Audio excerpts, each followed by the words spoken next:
Jamie, clearly discriminated against. yeah, Jamie Gilson, Cornwall Free News. I'm standing outside of the Cornwall Community Hospital, and a protest, an ad hoc protest, has been started. Chris, do you want to introduce yourself and what's going on? My name is Christopher Cameron. I'm a registered nurse, specialty in hemodialysis. I had my certification in my field, 12 years of acute care in that field. I was passed over for somebody who had very little skills but did have the second language. Now, how do you know that, to say that as a fact? I mean, is that an opinion, a perception? That's a fact. How do you know that, You though? want the letter? Tell you what I sent to the other editorials? Yeah, we print letters to the editor, and we covered this story when South Stormont made its initiative, and Dr. Tomler made his initiative. Yeah. So one of the things we've had an issue with as a journalism outlet is there seems to be a fear issue with the nurses. We've asked for the bilingual French test so that the public can get an idea of what people have to go to. People are saying they're afraid for their jobs. Sometimes it's as simple as a non-disclosure agreement that by talking to us, they'd be violating the terms of their employment. This is what everybody's concerned about. I've had numerous people inform me that they would sign a petition for the fact it's a fear of their jobs. If you call, true democracy doesn't work this way. People shouldn't have the fear. You should have the right to protest when they don't feel something is right. Where's your union on this?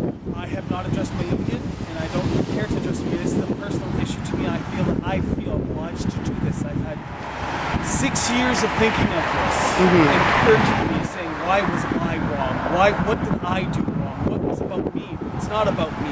It's about what they did wrong. My rights were discriminated against. So what would you like, if you can wave a magic wand, what would you like the hospital to do? The hospital, not the hospital. No.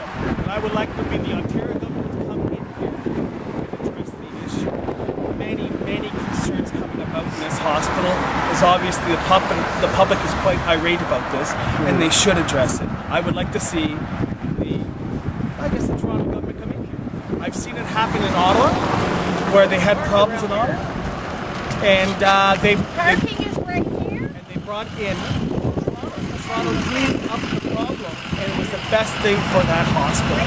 And I believe Toronto coming in here and dealing with this issue, because it's become a big issue in this city, and I think this would benefit the city as a whole. Do you agree that patients should be able to be treated in French at the hospital?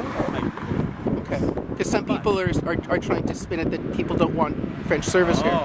I'm not saying not French services, but where's representation by population as a true democracy works? I'd like to see that. Nobody's against French people. I'm married for almost 45 years to a French man.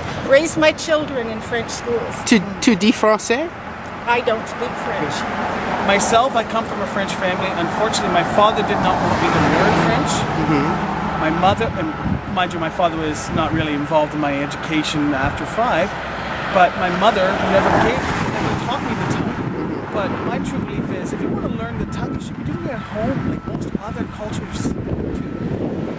Why is it that it's policies forced on the population like this one? A great many people here don't have rights just for the fact that they don't speak the second language, which I think is not very democratic. I'm proud of this man.